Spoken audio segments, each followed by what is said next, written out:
Your AC works overtime all summer, so be sure to replace your old air filters with new Filtry air filters. They recommend updating HVAC filters at least every 3 months all year round. So order your Filtry air filters today at Filtry.com. Let's clear the air. Forensic Psychology is a podcast that provides an illuminating window into the workings of the criminal mind. Now, here's your host, Dr. Carlos.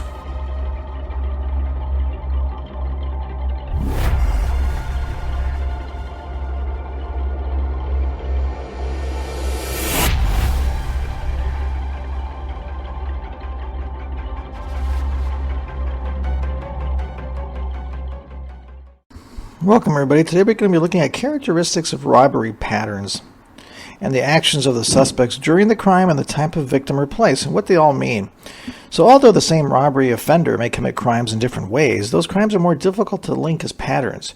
Research shows that offenders who commit commercial robberies are actually different than those who commit street robberies. And if you followed me, you'll learn that a lot of these criminals are different when they have a specific type of crime they focus on. Now, most criminals do commit different variations of crime, so if you rob, you probably also may sell drugs or be involved in some other type of crime. But for this case, we'll stay with these robbery patterns. So using the type of place to distinguish robbery patterns is very logical. Suspect descriptions are important in person's pattern analysis, but because a witness can be unreliable, the suspect descriptions are considered secondary in importance to the suspect's behavior. For example, if a robbery is similar to another in terms of the suspect's actions, using a gun, striking the victims after robbing them, but the suspect of one crime is described as a man with wavy hair from Arabic descent, and the other is described as a Hispanic man with curly hair, the analyst may include both in the pattern because the victims may not have described the suspects accurately, but the behavior is very similar.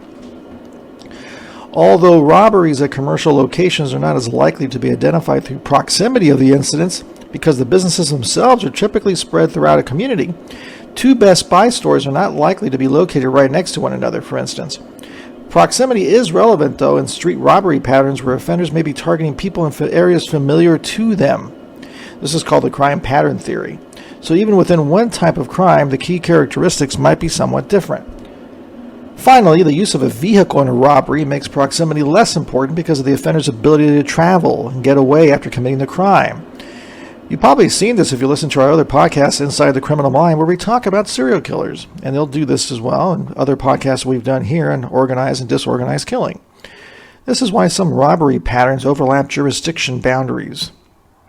And the finalization of a robbery pattern should typically include soliciting information from a neighboring agency and law enforcement. Let me give you an example. Hot prey street robberies in Seattle, Washington. This robbery pattern consisted of 6 strong-arm robberies. The victims were threatened with physical force, and one armed robbery victim threatened with a handgun, of teenagers, juveniles under 18, walking on their way to or from high school over a 14-day period throughout the city. There were different descriptions of suspects in the crimes, black males, white males, and so forth.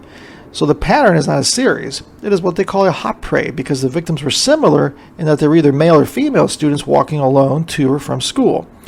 In each crime, the suspect asked to use the victim's phone, and when the phone was produced, the suspect threatened the victims and assaulted them, and then forcibly taken the phone. In one of the crimes, the suspect approached the victim pointing a gun and demanded the cell phone. In all crimes, the suspect typically fled on foot.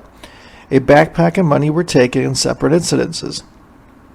If you look at maps, you'll see all 6 incidents in which the crimes were identified by a blue color and the high school locations were in red. Based on the nature of the pattern, the detective's response included investigating the similar crimes together, the armed robberies versus the strong arms, to identify potential suspects.